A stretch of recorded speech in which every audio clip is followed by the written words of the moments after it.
आज की इस वीडियो में हम बात करेंगे इमोशन एंड इमोशनल डेवलपमेंट, संवेग एवं संवेगात्मक विकास। इस वीडियो में हम इमोशंस की बात करेंगे और इमोशनल डेवलपमेंट की बात करेंगे कि किस स्टेज में, किस आयु में कौन कौन से इमोशन डेवलप होते हैं और कौन कौन सी थ्योरीज होती हैं, इमोशंस के पक्ष क्या होते हैं। इन सभी चीज़ों के बारे में हम एक ही वीडियो में चर्चा करेंगे, क्योंकि इमोशन थ्योरी जो हैं और इमोशंस से क्वेश्चंस हैं वो आ जाते हैं एग्जाम में, टीचिंग एग्जाम में आ जाते हैं, चाहे वो कोई भी टीचिंग एग्जाम हो। यहाँ तक कि आपका कॉलेज से लेकर जितने भी कॉम्पिटिटिव एग्जाम में, जो टीचिंग के कॉम्पिटिटिव एग्जाम है, वहाँ पर क्वेश्चन से मिल जाते हैं। तो बिना किसी देरी के स्टार्ट करते हैं। और हाँ, मेरी कोशिश ये रहेगी कि इस वीडियो में जो भी संवेग एवं संवेगात्मक विकास से रिलेटेड जो भी इम्पोर्टेंट चीज़ें हैं वो सारी एक ही वीडियो में कवर हो जाएं, ताकि आपको किसी एक छोटी सी चीज़ के लिए इधर से उधर ना जाना पड़े। तो स्टार्ट करेंगे। सबसे पहली चीज़ है संवेग। संवेग क्या है? सबसे पहले तो हम जो वर्ड है संवेग, इसकी बात कर लेते हैं। इसको इंग्लिश में क्या लिखा जाता है? इमोशन। ये कौन सी भाषा का शब्द है? ये है अंग्रेजी भाषा का शब्द। ठीक है। नेक्स्ट है इमोवेयर, या फिर आप अगर बुक पढ़ेंगे तो वहाँ पर इमोवेयर भी लिखा हुआ मिल सकता है, इमोवियर लिखा भी मिल सकता है। लेकिन ये दोनों शब्द ये लैटिन भाषा के शब्द हैं। लैटिन भाषा के शब्द से ही इंग्लिश का ये जो शब्द है इमोशन, इससे बना है। और एक चीज मैंने और देखी है कि किसी बुक में आपको लिखा हुआ मिल जाएगा ई प्लस मोशन, जहां पर ई का मतलब बताया जाता है आंतरिक, ठीक है, और मोशन का मतलब जो कि गति में है। क्या चीज गति में है? देखेंगे, इसको हलचल या उथल पुथल कहा जाता है। आंतरिक हलचल या उथल पुथल, या फिर उत्तेजित होना, या फिर वेग से युक्त। अब संवेग की यहाँ पर जो परिभाषा है, परिभाषा की तो हम बाद में बात करेंगे, हम केवल अभी एक शब्द की बात कर रहे हैं कि इमोशन जो शब्द है उसका मीनिंग क्या है। तो देखो, इमोशन ये अंग्रेजी भाषा का शब्द है और ये दोनों शब्द ये लैटिन भाषा के शब्द हैं, जिनका मीनिंग होता है हलचल, उथल पुथल, उत्तेजित होना या वेग से।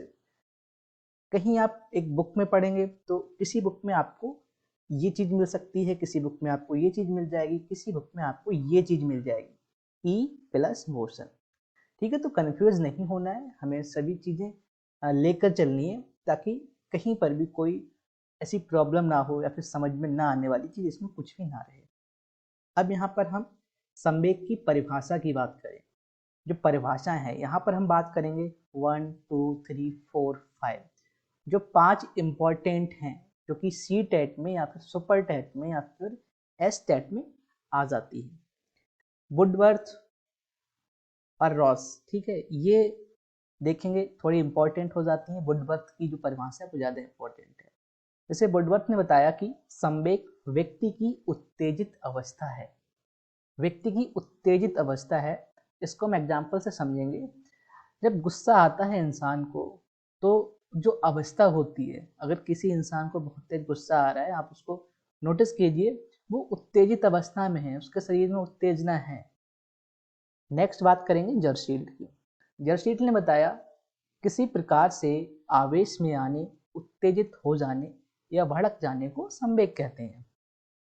ठीक है। किसी भी प्रकार से, जैसे आ, हो सकता है आपसी बातचीत चल रही हो और एक व्यक्ति, इसको कोई बात खराब लग गई हो, वो उत्तेजित हो जाता है। कहते हैं ना, आवेश में मत आओ ज्यादा, या फिर ज्यादा आवेश में आने से कोई फायदा नहीं है। तो जो आवेश है या फिर उत्तेजित हो जाना या फिर भड़क जाना, वो संवेग कहलाता है।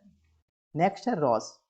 रॉस ने बताया संवेग चेतना की वह अवस्था है जिसमें रागात्मक तत्व प्रधान होते हैं। अब इसमें रागात्मक तत्व की बात की जा रही है। रागात्मक तत्व कौन कौन से होते हैं? इसमें उन चीजों की बात की जा रही है, जैसे कि चेतना की तो अवस्था इन्होंने बता दी कि चेतना की एक अवस्था है, इसमें रागात्मक तत्व प्रधान होते हैं, जैसे भय हो गया आपका, ठीक है, स्नेह हो गया, ये चीजें। नेक्स्ट है वैलेंटाइन। वैलेंटाइन ने बताया जब रागात्मक तत्व बढ़ जाता है तब संवेगों का जन्म होता है। जब रागात्मक तत्व बढ़ जाता है तब संवेगों का जन्म होता है। नेक्स्ट है परिभाषा पीटी यंग की। पीटी यंग ने बताया कि संवेग एक व्यक्ति में मनोशारीरिक कारणों से पैदा हुआ उपद्रव है। इनका मानना था कि किसी भी व्यक्ति के शरीर में किसी भी कारण से जो उपद्रव पैदा होता है, मनोशारीरिक मतलब कि यहाँ पर मस्तिष्क और शरीर दोनों का यहाँ पे कॉम्बिनेशन किया जा रहा है कि जब कोई उपद्रव पैदा होता है वो संवेग होता है। तो ये तो बात हुई परिभाषा की कि हर एक ने, जो जितने भी स्कॉलर्स होते हैं, जो मनोवैज्ञानिक होते हैं, रिसर्चर्स होते हैं, उनकी परिभाषाएं अलग अलग होती हैं, लेकिन जो कॉन्सेप्ट है हमें कॉन्सेप्ट समझना है। अब बात करेंगे संवेग के पक्ष। यहाँ पर संवेग के कौन कौन से पक्ष होते हैं। संवेग के पक्ष शारीरिक पक्ष होता है, संज्ञानात्मक पक्ष होता है, क्रियात्मक पक्ष होता है। संवेग के 3 पक्ष बताए जाते हैं, शारीरिक पक्ष, संज्ञानात्मक पक्ष और क्रियात्मक पक्ष। ठीक है, इसको ज्यादा नहीं देखेंगे। नेक्स्ट हम देखेंगे संवेग की व्यवस्थाएं। जो संवेग की विशेषताएं होती है ये इंपॉर्टेंट है कि संवेग की विशेषताएं, पहली विशेषता है अनिश्चितता। अनिश्चितता का क्या मतलब है? अनिश्चितता का मतलब है कि कोई टाइम नहीं होता है इसका, कोई ऐसा नहीं पता होता है कि संवेग अगली बार कब आएगा। जैसे कि आप अगली बार कब खुश होंगे, आप अगली बार कब गुस्सा होंगे। ठीक है, जैसे गुस्सा होने का समय। ठीक है, अब हमें समय ही नहीं पता है तो ये अनिश्चितता हुई, अनसर्टेनिटी है यहाँ पर कि हम नहीं जानते हैं when you will be angry. कोई व्यक्ति कब गुस्सा हो सकता है या फिर कितनी देर तक गुस्सा हो सकता है, ये चीजें अनिश्चित हो जाती हैं, तो इसीलिए गुस्सा होने का समय ये अनिश्चित है। नेक्स्ट है तीव्रता। अब तीव्रता कैसे मापेंगे? इंटेंसिटी की यहाँ पर बात हो रही है। इंटेंसिटी, जैसे आपने देखा होगा कि कई सारे व्यक्ति जब गुस्सा होते हैं, एक ही बात पर अगर गुस्सा हो रहे हैं तो हो सकता है कि कोई व्यक्ति ज्यादा गुस्सा हो जाए, वो लड़ने लगे, गालियां देने लगे। ठीक है, एक ऐसा भी होता है कि कोई व्यक्ति को सेम चीज पर गुस्सा आता है तो बहुत कम गुस्सा आता है, कंट्रोल कर लेता है, वो अलग चीज है, लेकिन थोड़ी देर के लिए गुस्सा आया, कम गुस्सा आया। एक व्यक्ति है जो गुस्से में तोड़फोड़ कर रहा है, एक व्यक्ति जो गुस्से में शांत शांत शांत रहने की कोशिश कर रहा है या शांत दिख रहा है। तो वहां पे तीव्रता होती है, इंटेंसिटी यहाँ पे हो जाती है। विस्थापन। विस्थापन, इसको प्रोजेक्शन एक तरह से कह सकते हैं। अब प्रोजेक्शन में क्या होता है कि जो भावनाएं हैं, एक व्यक्ति अपनी भावनाओं को दूसरी व्यक्ति पर आरोपित कर देता है। विस्थापन, जैसे कि पता लगा कि ए में और बी में लड़ाई हो रही है, इन दोनों में आपस में लड़ाई हो रही है। ठीक है, तीसरा व्यक्ति आया सी, इन दोनों में समझौता कराने, पता लगा इन दोनों ने मिलकर इसको ही पीट दिया, तीसरे व्यक्ति को। तो यहाँ पर क्या हुआ, यहाँ पर जो गुस्सा है, संवेग है ए का और बी का, उस संवेग का विस्थापन कर दिया सी के ऊपर। लड़ाई तो इनमें आपस में हो रही थी, लेकिन जो समझाने आया वो बेचारे को पीट दिया। नेक्स्ट है परिवर्तनशीलता। परिवर्तनशीलता का मतलब है जो संवेग है उनमें परिवर्तन होता रहता है।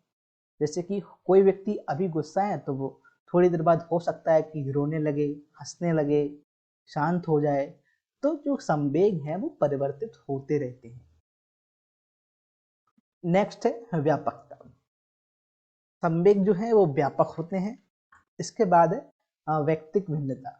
व्यक्तिक भिन्नता का क्या मतलब है? व्यक्तिक भिन्नता का मतलब है कि प्रत्येक व्यक्ति अलग होता है, तो सीधी सी बात है कि वो अलग, हर एक ही चीज पर अलग अलग तरह से रिस्पॉन्ड करेगा। तो हो सकता है कि एक व्यक्ति कम गुस्सा हो, एक व्यक्ति ज्यादा गुस्सा हो सकता है एक ही चीज पर एक व्यक्ति को गुस्सा ना आए, दूसरे व्यक्ति को गुस्सा आ जाए। तो यहाँ पर जो व्यक्तिक भिन्नता है वो यहाँ पर काम करती है कि हो सकता है एक व्यक्ति को गुस्सा आता ही ना हो और एक व्यक्ति को बहुत ज्यादा गुस्सा आता हो। तो यहाँ पर व्यक्तिक विभिन्नता आती है। नेक्स्ट है विवेक शून्यता अथवा मतिभ्रष्टता। इसका क्या मतलब है? इसका मतलब है जैसे कि एक बहुत ही फेमस लाइन है, या फिर लोग समझाते हैं कि गुस्सा या फिर इमोशनल होकर कोई भी फैसला मत लो। इसका क्या मतलब हुआ? इसका मतलब है विवेक शून्यता अथवा मति भ्रष्टता। कि कोई व्यक्ति अगर उसमें इमोशंस हावी हो जाते हैं, उसमें वो अभी ज़्यादा गुस्सा है, तो जो विवेक शून्यता का मतलब है निर्णय लेने की जो क्षमता है, जो सोचने समझने की क्षमता है, उसमें गिरावट आ जाती है। सही से निर्णय नहीं ले सकता है।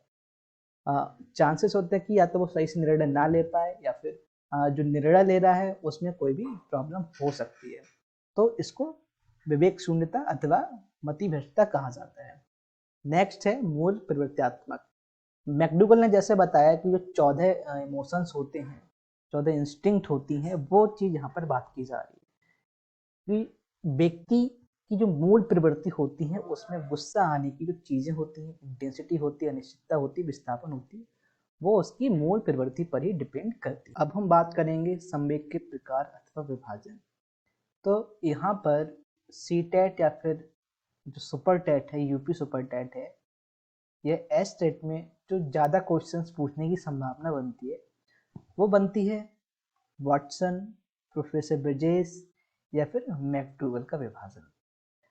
मैकडूगल का विभाजन हम कई जगह पर पढ़ते हैं, मोटिवेशन में भी इसका हम विभाजन पढ़ते हैं, बेसिक इंस्टिंक्ट में हम इसको पढ़ते हैं। वाटसन का विभाजन, ब्रिजेस का विभाजन और मैकडूगल का विभाजन, इन तीनों की ही हम बात करेंगे कि तीनों ने कौन कौन से जो विभाजन है वो किए हैं, उनके अंदर कौन कौन से संवेग आते हैं। तो सबसे पहले हम बात करेंगे वाटसन। ठीक है, वाटसन ने 1 साल तक अल्बर्ट नामक एक बच्चे पर प्रयोग किया। प्रयोग करने का मतलब है उसे ऑब्जर्व किया और निष्कर्ष निकाला कि जो संवेग होते हैं वो 3 तरह के होते हैं, जिसमें पहला होता है भय, दूसरा क्रोध और तीसरा स्नेह। तो वो जो वाटसन का विभाजन है उसमें याद रखना है कि वाटसन के विभाजन में 3 संवेग आते हैं, भय, क्रोध और स्नेह। नेक्स्ट विभाजन प्रोफेसर ब्रिजेस का विभाजन।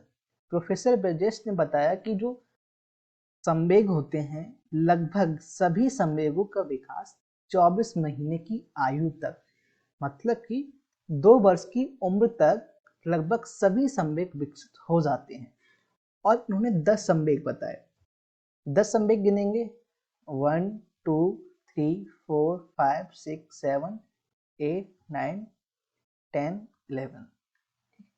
यहाँ पर 11 हो रहे हैं, हर्ष, उल्लास और उल्लास, तो इसको एक ही काउंट करेंगे तो टोटल जो यहाँ पर निकल के आ रहे हैं वो 10 संवेग हैं। अब इनका जो विकास का क्रम बताया, इन्होंने बताया कि जन्म के समय, मतलब जन्म होने पर जो संवेग होता है बच्चे के अंदर, जो संवेग विकसित होता है वो होता है उत्तेजना।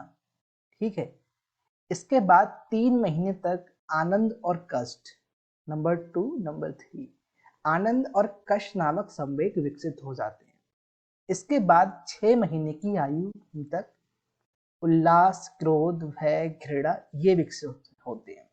अब यहाँ पर हम देखेंगे कि 6 महीने में यहाँ पर 4 बता दिए, 3 महीने में 2 बताएं, तो 6 महीने तक आते आते ये जो संवेग है इनका क्या हुआ, तो यहाँ पर हम इनको भी काउंट करते हुए चलते हैं। जैसे कि जो 3 महीने तक ये भी काउंट होगा, ये इसका मतलब क्या हुआ कि 3 महीने तक ब्रिजेस के हिसाब से, प्रोफेसर ब्रिजेस के हिसाब से 3 महीने तक 3 जो संवेग है वो आ जाते हैं। 6 महीने तक 4 ये मिला लीजिए, 3 ये, 7 संवेग आ जाते हैं। इसी तरह से 24 महीने तक 10 संवेग विकसित होते हैं। तो 12 महीने पर स्नेह और उल्लास विकसित हो जाता है, 13 महीने पर ईर्ष्या और 24 महीने तक हर्ष। तो इस तरह से ये टोटल 10 संवेग बताए प्रोफेसर ब्रिजेस ने। इसके बाद मैकडूगल का विभाजन। मैकडूगल का विभाजन, मैकडूगल ने बताया कि जो बेसिक इंस्टिंक्ट होती है,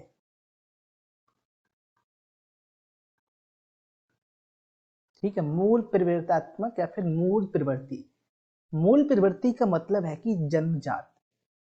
यहाँ पर जन्मजात जो प्रवृत्ति है इंसान की, व्यक्ति की, उसके हिसाब से मैकडूगल ने 14 तरह की मूल प्रवृत्तियां बताई हैं और उनसे संबंधित 14 संवेग बताए हैं। जो प्रवृत्तियां हैं वो किसी न किसी संवेग से रिलेटेड है, मतलब कि दोनों चीजें आपस में इंटरलिंक्ड हैं।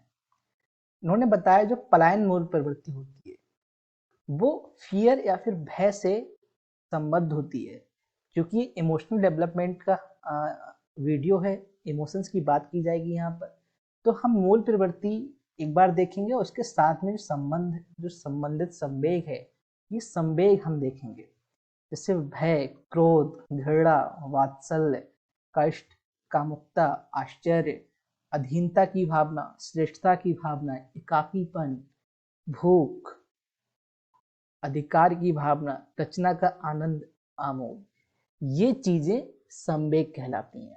और मूल प्रवृत्ति जैसे पलायन, उत्साह, निवृत्ति, शिशुरक्षा, संवेदना, काम, जिज्ञासा, आत्महीनता, आत्म प्रदर्शन, सामूहिकता, वैनवेषण, संचय, रचना, हास।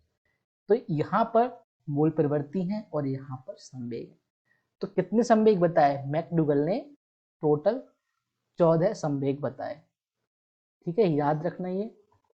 अब यहाँ पर बात करेंगे इमोशनल डेवलपमेंट की, संवेगात्मक विकास की। तो शैशवावस्था में संवेगात्मक विकास, बाल्यावस्था में संवेगात्मक विकास और किशोरावस्था में संवेगात्मक विकास।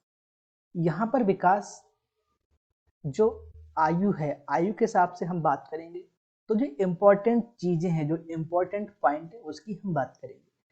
अगर हर एक अवस्था की आपको डिटेल में चाहिए तो हमारी जो फर्स्ट वीडियो है इस प्लेलिस्ट की, CDP नाम से एक प्लेलिस्ट है, आपको डिस्क्रिप्शन में आपको लिंक मिल जाएगा। उसमें देखिए तो जो पहली वीडियो है वहाँ पर हमने सारी अवस्थाओं की बात की है। हर अवस्था में संवेगात्मक विकास हो गया, और शारीरिक विकास हो गया, मानसिक विकास हो गया, सामाजिक विकास हो गया, उन पर हमने चर्चा की है। यहाँ पर हम इमोशनल डेवलपमेंट की बात करें तो जो इम्पोर्टेंट पॉइंट है वो हम केवल यहाँ पर कंसीडर करेंगे। जैसे शैशवावस्था, ठीक है, यहाँ पर जो संवेगात्मक विकास होगा वो सिगमंड फ्रूड ने 2 चीजें बताई हैं जो महत्वपूर्ण है। पहली उन्होंने बताई है ओडिपस कॉम्प्लेक्स, दूसरी बताई है इलेक्ट्रा कॉम्प्लेक्स। ठीक है, ओडिपस कॉम्प्लेक्स और इलेक्ट्रा कॉम्प्लेक्स।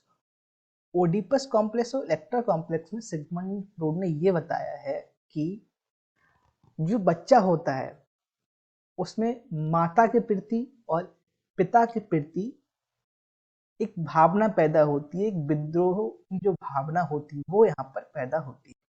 इसको पितृ विरोधी भावना उन्होंने नाम दिया, पितृ विरोधी भावना। और इलेक्ट्रा कॉम्प्लेक्स मातृ विरोधी भावना। अब इसका क्या मतलब है? इसका मतलब सिगमंड फ्रूड के पॉइंट ऑफ व्यू से हम बात करेंगे। सिगमंड फ्रूड ने बताया कि बचपन में, शैशवावस्था में जो बालक होता है, जो बालक होता है, बालक का मतलब जो मेल होता है, लड़का होता है, उसके अंदर पितृविरोधी भावना होती है। वहीं पर इन्होंने बताया जो फीमेल्स होती हैं, मतलब कि जो लड़की होती है, उनके अंदर मातृ विरोधी भावना यहाँ पर होती है। ठीक है, अब इसका उल्टा ये होगा कि जो लड़का है उनका आकर्षण माता की तरफ होगा और जो लड़की है उसका आकर्षण पिता की तरफ होगा।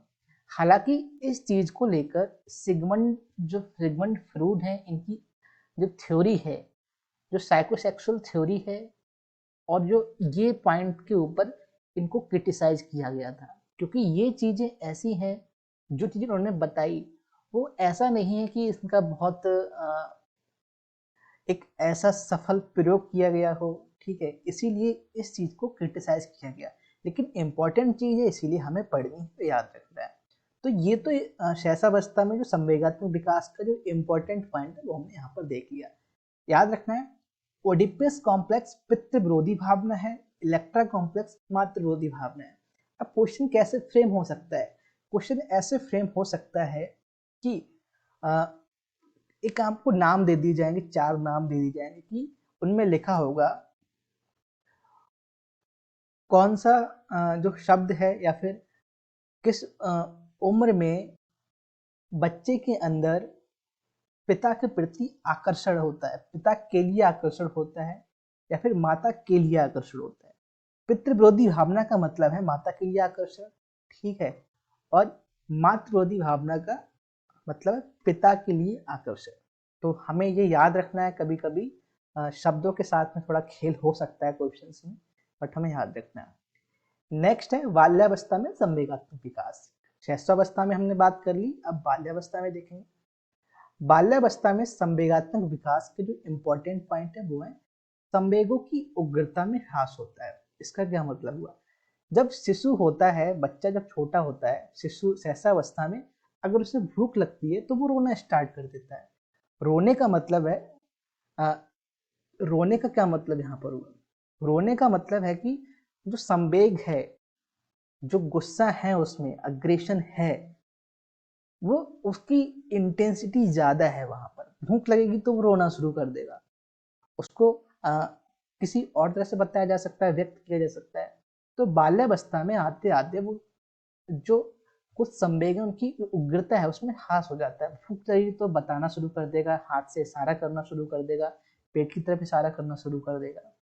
ईर्ष्या, ईर्ष्या जेलसी बिल्कुल होती है।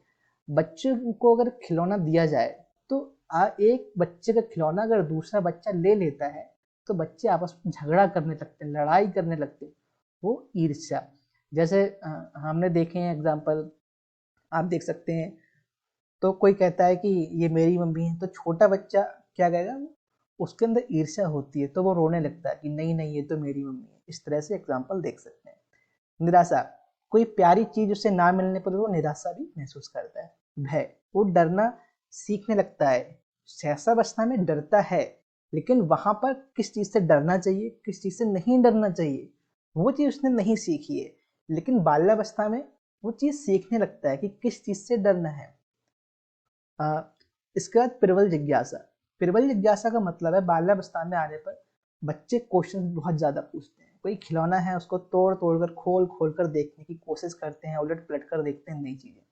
क्रोध, क्रोध भी यहाँ पर उनके अंदर देखने को मिलता है, स्नेह और प्रफुल्लता।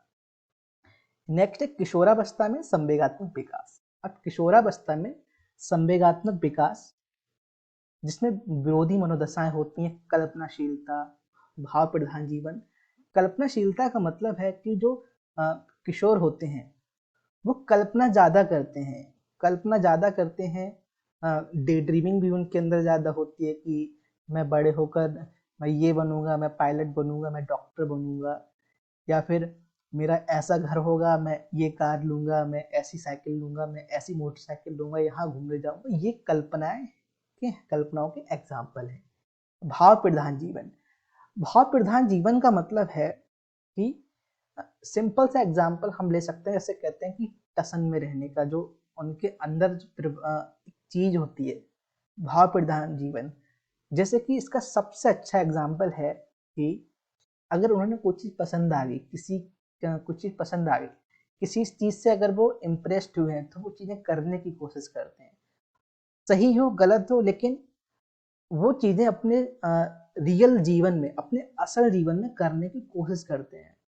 वो चाहते हैं कि उनकी बात मानी जाए, वो चाहते हैं कि अगर कोई उनसे बात कर रहा है तो सही से बात करें। तो इस तरह के जो भाव प्रधान जीवन वो जीने की कोशिश करते हैं। काम भावना, ठीक है। वीर पूजा, वीर पूजा का मतलब है हीरो वर्शिप। हीरो वर्शिप का मतलब है कि यहाँ किशोरावस्था में हीरो वर्शिप ज्यादा देखने को मिलती है, क्योंकि उनके फेवरेट एक्टर्स होते हैं, उनके फेवरेट क्रिकेटर्स होते हैं, फेवरेट राइटर्स होते हैं, फेवरेट उनके गायक होते हैं, सिंगर्स होते हैं। तो जो उनके फेवरेट पर्सनैलिटी होते हैं, जो सेलिब्रिटीज होते हैं, एग्जाम्पल के तौर पर जो चीजें वो करते हैं वो उनको लाइक करते हैं, वो उनके जैसा बनने की कोशिश करते हैं। ठीक है। नेक्स्ट है जिज्ञासा। तो ये तो हो गए किशोरावस्था में। तो यहाँ पर हमने शैशवावस्था की बात कर ली, बाल्यावस्था में संवेगात्मक विकास की बात कर ली, किशोरावस्था में बात कर ली। अब इसके बाद आता है संज्ञानात्मक विकास को प्रभावित करने वाले कारक। कि जो संज्ञानात्मक विकास है, इमोशनल डेवलपमेंट है,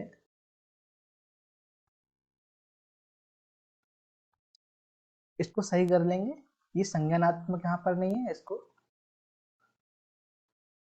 संवेगात्मक, ठीक है, ये टाइपो एरर है, संज्ञानात्मक नहीं, ये संवेगात्मक ही होगा क्योंकि हम संवेग की बात कर रहे हैं, ठीक है।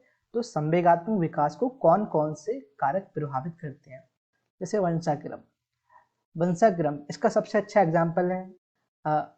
आपने सुना होगा कि कोई बच्चा अगर ज्यादा गुस्सा करता है तो घर वाले कहते हैं कि ये तो पापा पे गया है, ये तो अपनी मम्मी पे गया है।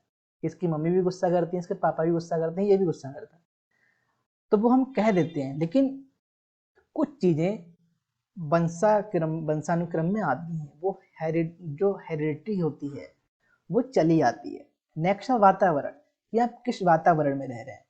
बच्चा अगर अग्रेसिव वातावरण में रहेगा, उसके आसपास का माहौल अग्रेसिव है, उसके घर का माहौल अग्रेसिव है, ठीक है, जहाँ पर लड़ाइयाँ ज़्यादा होती रहती हैं, तो जो उसका इमोशनल डेवलपमेंट है वो उसी की तरफ ज़्यादा होगा। मतलब अगर एग्रेशन वाले माहौल में उसकी परवरिश हो रही है, रह रहा है, तो उसका बिहेवियर एग्रेसिव होने के चांसेस ज़्यादा रहते हैं।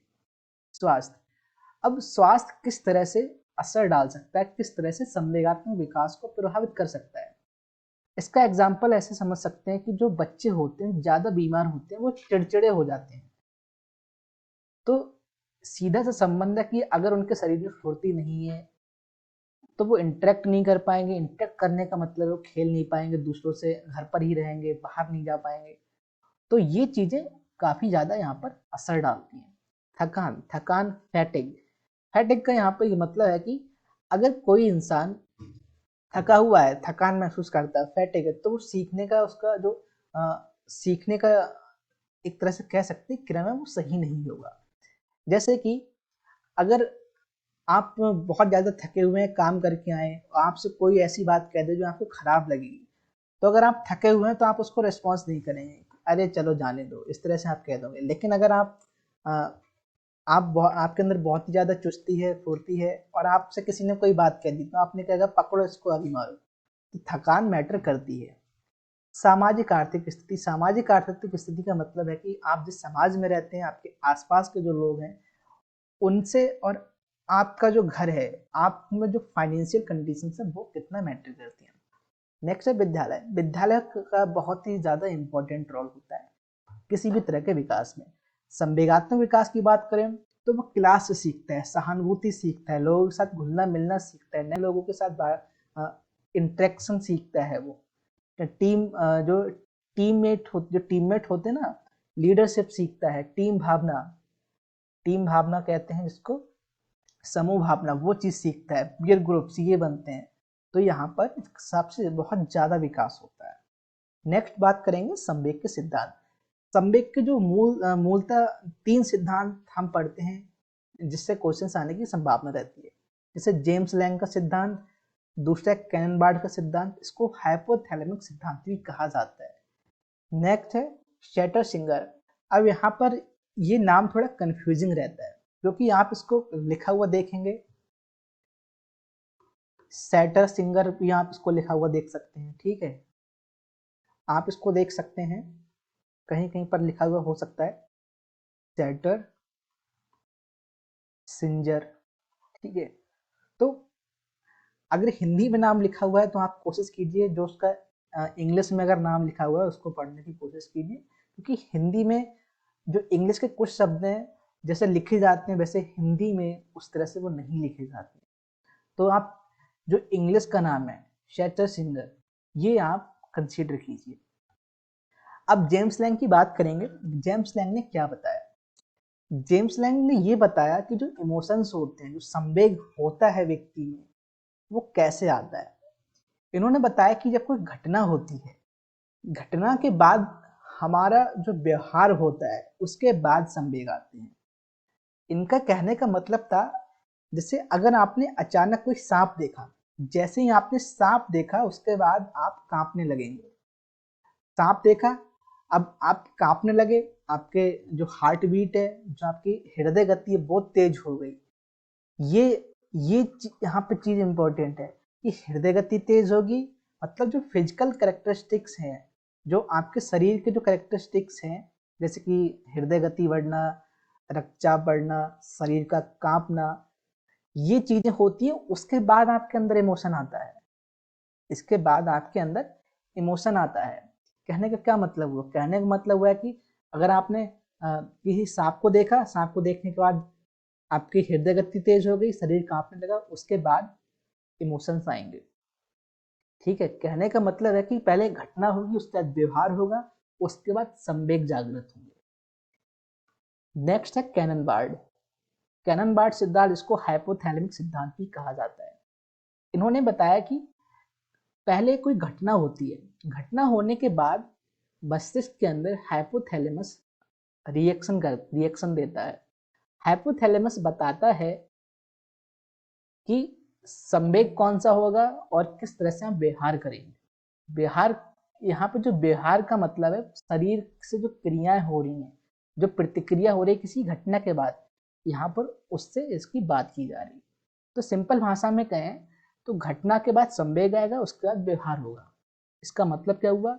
मतलब हुआ कि आपने सांप देखा, सांप देखने के बाद आपके जो हाइपोथैलेमस है, ठीक है, हाइपोथैलेमस ग्रंथि है मस्तिष्क के अंदर, वो आपके जो संवेग है और आपके जो शरीर की जो क्रियाएं हैं, जैसे कि शरीर का कांपना और हृदय गति बढ़ना, इन दोनों को एक साथ सिग्नल देता है।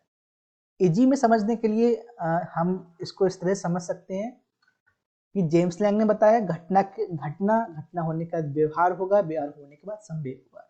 लेकिन कैनन बार्ड ने बताया घटना के बाद संवेग आएंगे, उसके बाद व्यवहार होगा।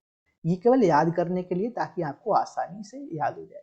लेकिन एक्चुअली में क्या होता है कैनन बार्ड के हिसाब से, कि कोई घटना होती है, जैसे आपने कोई सांप देखा, सांप देखने के बाद जो हाइपोथैलेमस है आपके मस्तिष्क के अंदर, वो आपके अंदर इमोशन जागृत करेगा और शरीर में परिवर्तन करेगा, व्यवहार में परिवर्तन करेगा। कि आप क्या व्यवहार करेंगे? कि सांप को देख के आप डरेंगे। अगर आप डरेंगे तो जो आपका व्यवहार है, शारीरिक व्यवहार है, उसमें हृदय गति बढ़ सकती है, आप कांपना शुरू कर सकते हैं। ये चीजें होती हैं। नेक्स्ट है शेटर सिंगर। इनके नाम हमने पहले ही देख लिए थे कि नाम इनका थोड़ा सा अलग है। उन्होंने बताया कि जो संवेगात्मक सिद्धांत है उसको द्वैकालिक सिद्धांत भी कहा गया और संवेग का संज्ञानात्मक सिद्धांत कहा गया। अब इस सिद्धांत में दो चीजें इंपॉर्टेंट है, घटना का प्रत्यक्षीकरण मतलब कि संज्ञान, और दूसरा है शरीर में मौजूद उत्तेजना। अब इसका क्या मतलब हुआ देखेंगे। इनके कहने का मतलब है, एग्जाम्पल से समझेंगे। जैसे अगर आपने कोई सांप देखा, आपने अगर सांप देखा, तो सांप देखने के बाद यहाँ पर जो क्रिया होगी, जो संवेग होगा, आप में जो इमोशंस होंगे, उसको आने के लिए दो चीजें महत्वपूर्ण हैं। दो चीजें महत्वपूर्ण ऐसी हैं, जैसे आपने सांप देखा, अब आपको सांप आपने देखा तो आपको माइंड को पता है कि सांप है वो खतरनाक है, आपको ये चीज पता है, आप उसके बारे में जानते हैं, या फिर आपने उसी समय आपके अंदर एक संज्ञान आया कि हाँ इससे मुझे खतरा है। उसके बाद इसके साथ साथ में ही आपके शरीर में बहुत ज्यादा एनर्जी है, आप थके हुए नहीं है, आप एकदम फिट हैं। ठीक है, आप एकदम फिट हैं। तो यहाँ पर क्या होगा? यहाँ पर दो चीजें हैं, सांप खतरनाक है आपके माइंड ने सोचा, और आपका शरीर है, आपके शरीर में भी एनर्जी है, ऊर्जा लेवल, ठीक है, एनर्जी है। उसके बाद आपने भागना शुरू कर दिया,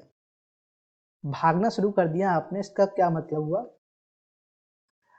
आप डरे, डरने के बाद आपने भागना शुरू कर दिया। तो मतलब यहाँ पर ये हुआ कि आपको पता होना चाहिए, संज्ञान होना चाहिए जो घटना हो रही है उसके बारे में, और आपके शरीर में एनर्जी है, शरीर में कोई प्रॉब्लम तो नहीं है। शरीर की एनर्जी लेवल, सीधे से समझेंगे, शरीर की एनर्जी लेवल और आपका ज्ञान, इन दोनों पर डिपेंड करता है कि आपका व्यवहार क्या, आपका संवेग क्या आएंगे, व्यवहार क्या होगा। एक और एग्जांपल से समझ सकते हैं, जैसे कि एक मजदूर है, वो काम करके आ रहा है, बहुत थका हुआ है, बहुत थका हुआ है। अब इसने एक कुत्ता देखा, इसने कुत्ता देखा। अब कुत्ता भौंक रहा है इसके ऊपर, थका हुआ है, ये बहुत ज्यादा थका हुआ है। अगर कुत्ता इसकी तरफ बढ़ते हुए आ रहा है, थका हुआ है, इसको पता है कि हाँ कुत्ता मुझे काट सकता है, लेकिन चूंकि ये थका हुआ है तो इस वजह से ये ज्यादा रिएक्शन नहीं देगा, उस पर ज्यादा रिएक्शन नहीं देगा। क्योंकि अगर थका हुआ नहीं होता तो हो सकता है कुत्ते को मारने की कोशिश करता, भागने की कोशिश करता है, लेकिन थका हुआ है तो कि वो वहां पे रुक जाएगा, वो आगे बढ़ने की कोशिश नहीं करेगा। वहीं पर एक चीज और एग्जाम्पल समझेंगे हम, जैसे ये आमतौर पर होता है कि अगर किसी व्यक्ति को कोई डांट रहा है, किसी व्यक्ति को डांट रहा है, आपको अगर कोई डांट रहा है, तो आपको पता होता है कि सामने वाला अगर मुझसे बड़ा है, सामने वाला मुझसे बड़ा है, तो आपको पता है कि मुझसे बड़ा है। दूसरी चीज, आपके अंदर एनर्जी है या नहीं है। एनर्जी का मतलब जो शरीर में उत्तेजना है या नहीं है। अगर आपको पता है कि सामने वाला मुझसे छोटा, आपसे बड़ा है, लेकिन आपका रिश्तेदार नहीं है, आपका पड़ोसी नहीं है, कोई अजनबी व्यक्ति है, और आपके शरीर में अभी एनर्जी है, उत्तेजना है, और वो आपको डांट रहा है, तो हो सकता है आप उससे लड़ भी जाएं, उसको मारने लगे। ठीक है। वहीं पर अगर वो आपको डांट रहा है, अजनबी व्यक्ति है, और आपके शरीर में एनर्जी नहीं है, तो आप कह सकते हैं अरे जाने दो इसको, किसी और दिन देखेंगे। तो इस तरह से डिपेंड करता है आपके शरीर में एनर्जी कितनी है और आपके अंदर उस चीज का ज्ञान कितना है। अब यहाँ पर तीन सिद्धांत हैं। तीन सिद्धांत ऐसा नहीं है कि सारे सिद्धांत हर चीज में फिट बैठते हों, लेकिन हम इसलिए पढ़ते हैं कि संवेग को किस तरह से बताया गया था, सिद्धांत दिया गया था, किस विषय पर सिद्धांत दिया गया था, कैसे इनको हम समझ सकते हैं। तो तीन सिद्धांत थे।